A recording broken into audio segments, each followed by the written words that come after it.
The United States of America, in the first half of the 19th century, was a young republic. Barely 70 years had passed since the revolution that tore 13 colonies away from the British Empire. Yet beneath the triumph of independence, deep wounds remained. The land itself was vast, stretching from the Atlantic to the untamed frontier, but the soul of the nation was divided. At its heart lay the question of slavery, the moral contradiction that haunted every promise of liberty. Into this turbulent world was born one of history's most remarkable figures, Abraham Lincoln. His life, rising from poverty to the highest office, embodied the American ideal that greatness could spring from the humblest of beginnings.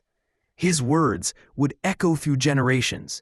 His courage would guide the Union through its darkest hour, and his death would seal his place among the immortals of history. This is the story of Abraham Lincoln, not merely as a president, but as a man, a dreamer, and a leader whose life was bound to the fate of a nation. The frontier child Abraham Lincoln was born on February 12, 1809, in a small log cabin on Sinking Spring Farm in Hardin County, Kentucky. His father, Thomas Lincoln, was a hard-working farmer of modest means, and his mother, Nancy Hanks Lincoln, was known for her intelligence and quiet strength. The Lincolns were not wealthy. Their home was a rough, one-room cabin with dirt floors and a small fire that offered little warmth in the cold Kentucky winters. Poverty was not a stranger. It was the constant companion of frontier families. Yet, in this small, unremarkable place, the seeds of greatness were planted. Young Abraham grew up surrounded by the wilderness. He learned early how to swing an axe, build fences, and clear land. Hard labor shaped his tall, strong frame. But while his hands grew calloused, his mind hungered for something more. Books were rare, but whenever one came his way, he devoured it. The Bible, Aesop's Fables, Robinson Crusoe, Pilgrim's Progress, these stories became his companions, filling his imagination with moral lessons, grand adventures, and the conviction that words could change the world. At the age of 9, tragedy struck. Nancy Hanks Lincoln fell ill with milk sickness, a disease that swept through rural communities. Abraham watched helplessly as his mother grew weaker until she passed away in 1818.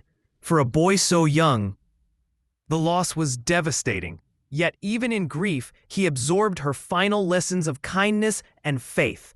His father remarried a year later, bringing Sarah Bush Johnston, a widow with children of her own, into the family. She immediately recognized Abraham's potential. Unlike many in that time who dismissed book learning, Sarah encouraged him, providing what little resources she could. Years later, Lincoln would credit her for nurturing his love of learning. By the time Lincoln reached his teenage years, he stood out from his peers. Tall, lanky, with an awkward grace, he was stronger than most men and could outmatch them in physical labor. Yet it was not his muscles alone that set him apart. It was his mind. Neighbors recalled seeing him walking miles just to borrow a book.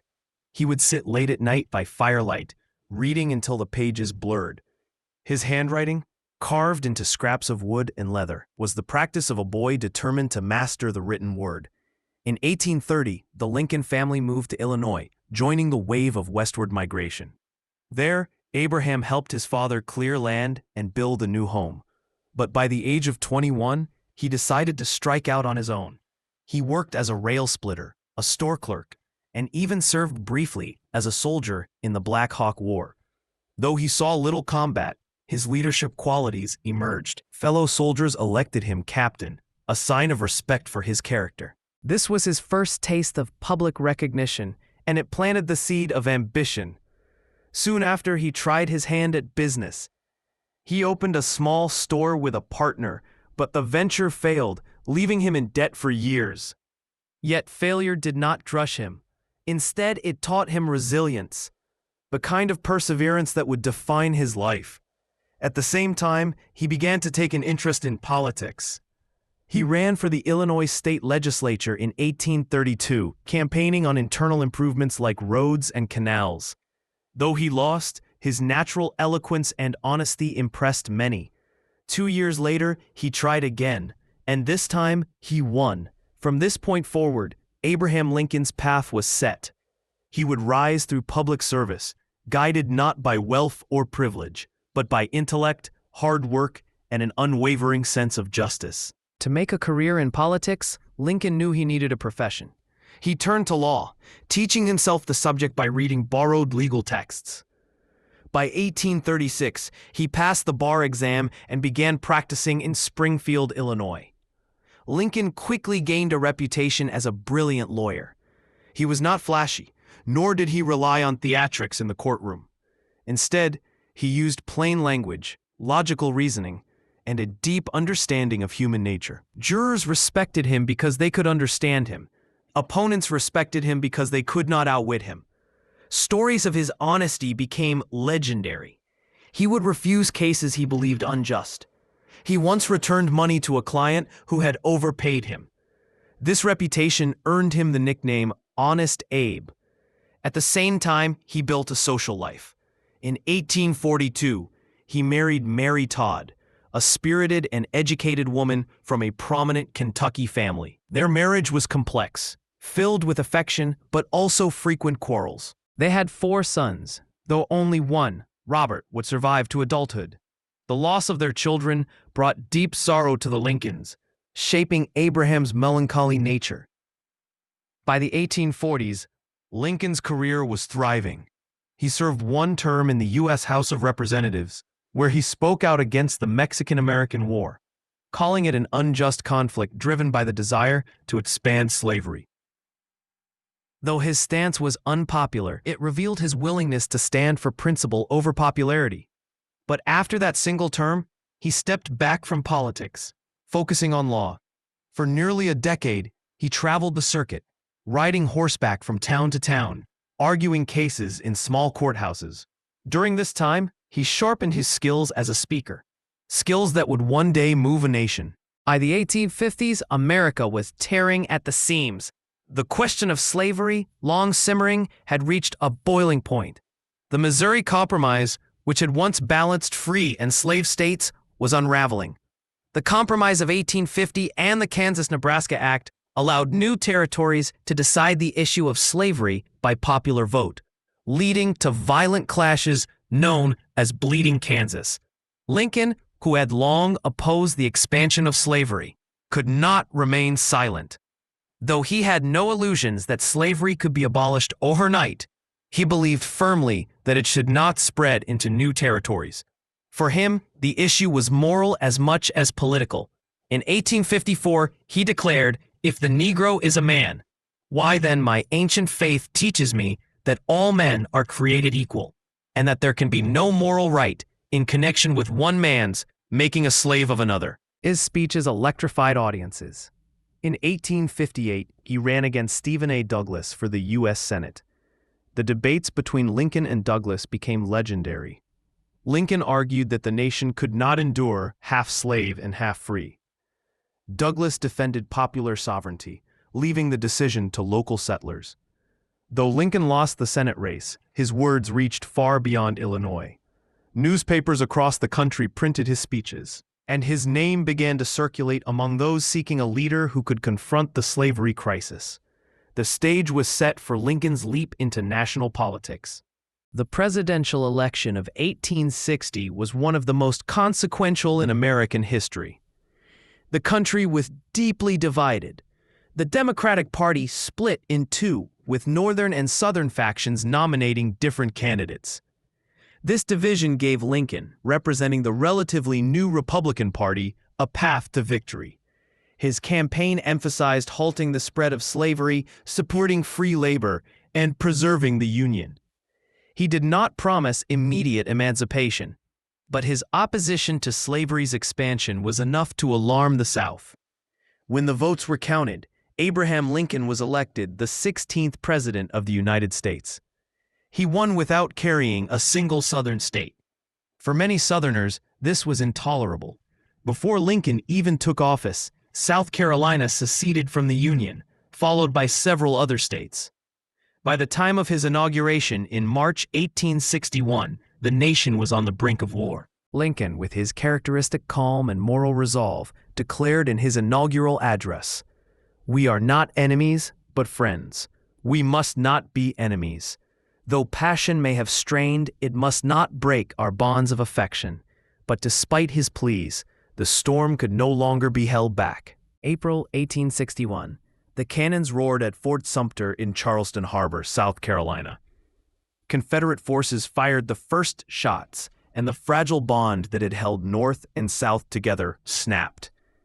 The American Civil War had begun. Lincoln faced a crisis no president before him had confronted. 11 Southern states seceded, forming the Confederate States of America under President Jefferson Davis. The Union seemed to teeter on collapse. Foreign powers, especially Britain and France, watched eagerly, wondering if the American experiment in democracy was about to fail. In the early months, Lincoln's task was monumental. He had little military experience, yet he was now commander-in-chief of the largest conflict in the nation's history. He studied strategy late into the night, poring over maps and military reports. He cycled through generals, frustrated by their caution or lack of vision. Lincoln also faced dissent at home. Many Northerners doubted his leadership. Newspapers criticized him.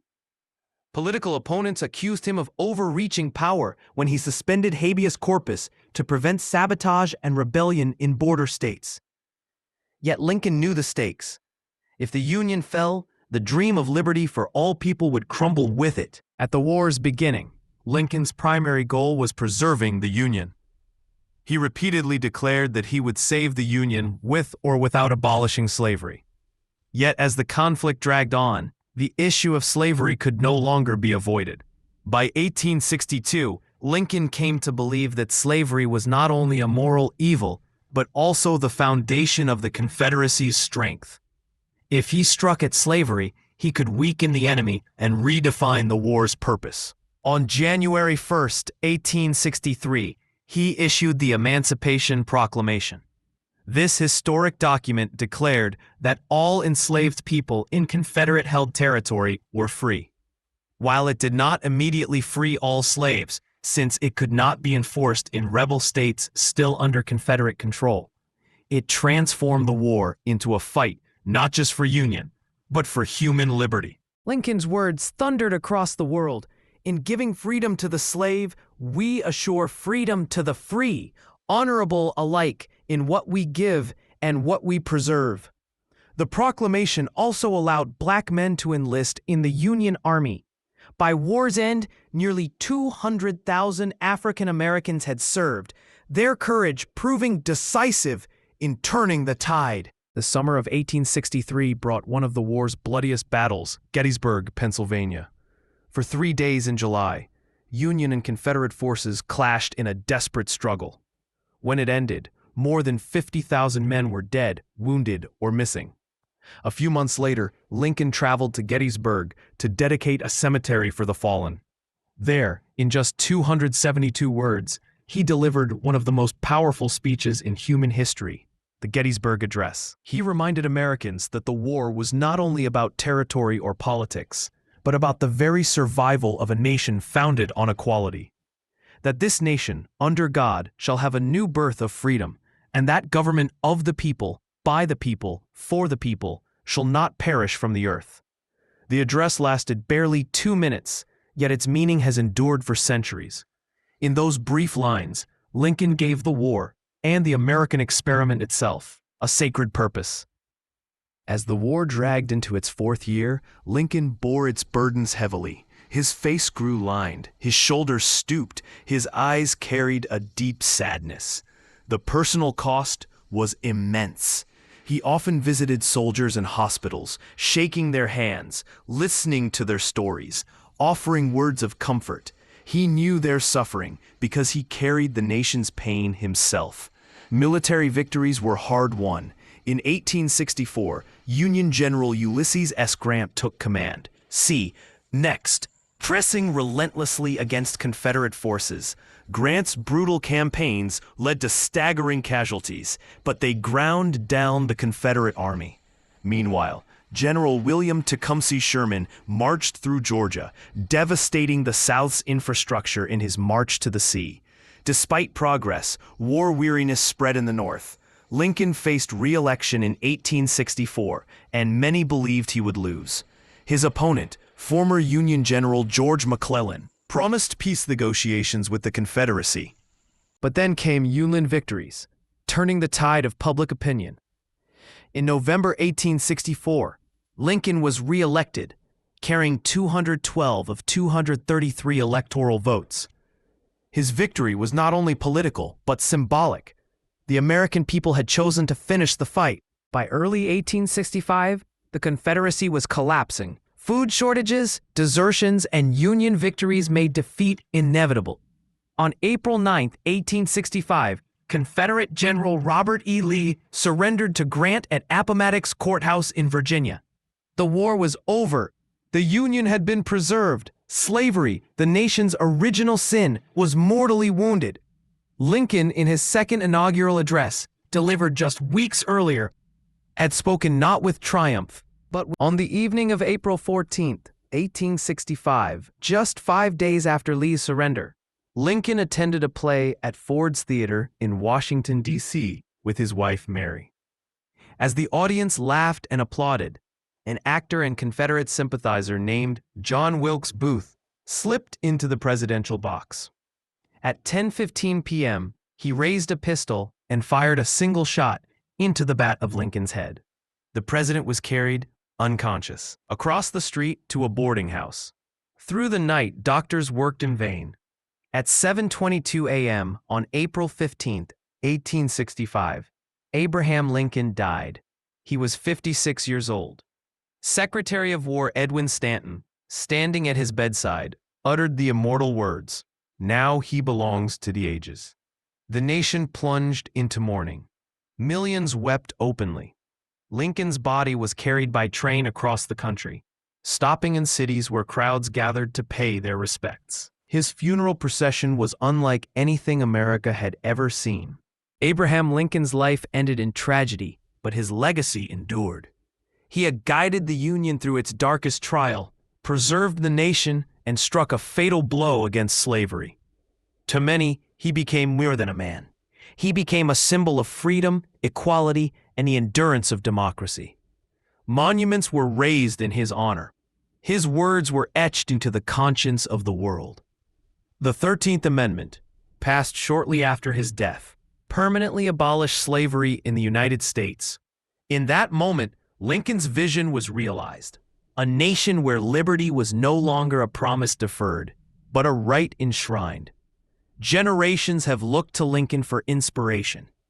During the civil rights movement of the 20th century, leaders like Martin Luther King Jr. invoked his memory, reminding America of its unfinished journey toward equality. The man who belongs to the ages, Abraham Lincoln's story is not merely American, it is universal.